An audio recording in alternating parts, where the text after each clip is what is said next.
ولمان Oromoon dammaqee jaaramee hidhatee Itoophiyaa bittinneessuu qaba.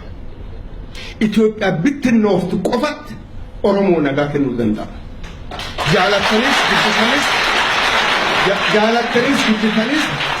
Jaalattanis jibbitanii abbaan feetan man building Minilikii dhaqaagala nu daggal keessatti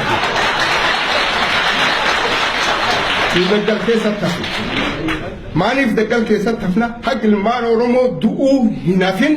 We are always in the forest. Believe me this. Kan irratti waliigalla kan alaachi kenni kanuma. Itoophiyaan gaafisin tokkoomtu gaaf Oromoon feete akku fi feetet bedroomii kana nakkeerrafa bedroomii kan mucaa kiyya keerrafa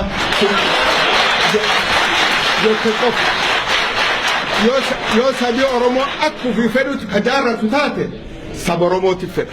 Suni dur dhaabachuu hin dandeenyu. Ammoo kanami dhibiin nunjaa kasunu hullum qaanqaa ukkulloo jedhaniitiin definite waan tokko hin qabne evidence afaan cuftiitti wal qixxee hin qabne ka qabeenyi kee diinii harka qabu no hin taatu ilmaan keenyaan taatu.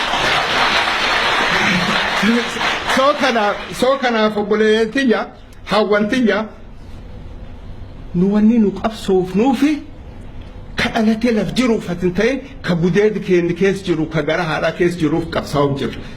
Be aware ilmi duraan dhalatu quufaaf gammachuu keessa dhalachuu akka danda'u uf qopheessuu qaba. Kanaafuu Oromoon jaalatus jibbisus humni tokko jaarratee gabbahuu qaba. Kaani ummata cunqurfamaadha. Injustice against one is injustice against everybody at different. Miidhaan nurgaye miidhaa warra Ogaadeen irgaye. Miidhaan nurgaye miidhaa Sidaamaa irgaye. Miidhaan nurgaye miidhaa Gambeellaa irgaye. Our cause is the same. Garaagarummaan qabu. Waliin garboomne waliin Itoophiyaa cabsina. Soo kanaafi warri kun gaaf Itoophiyaan cabbittinooftee hin jette yoo fedha Oromoo waliin ta'e yoo fedha kophaa fi mangistii ta'e mirga isaaniiti. Kanallee qalbii keessa qabachuu qabna. Afaan gabaaboon Itoophiyaa dimookiraatessuun hin jiru. Itoophiyaa caccabsuu callaa jira.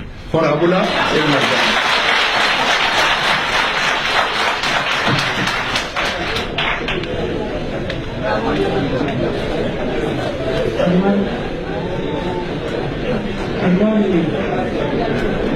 Salman Sarata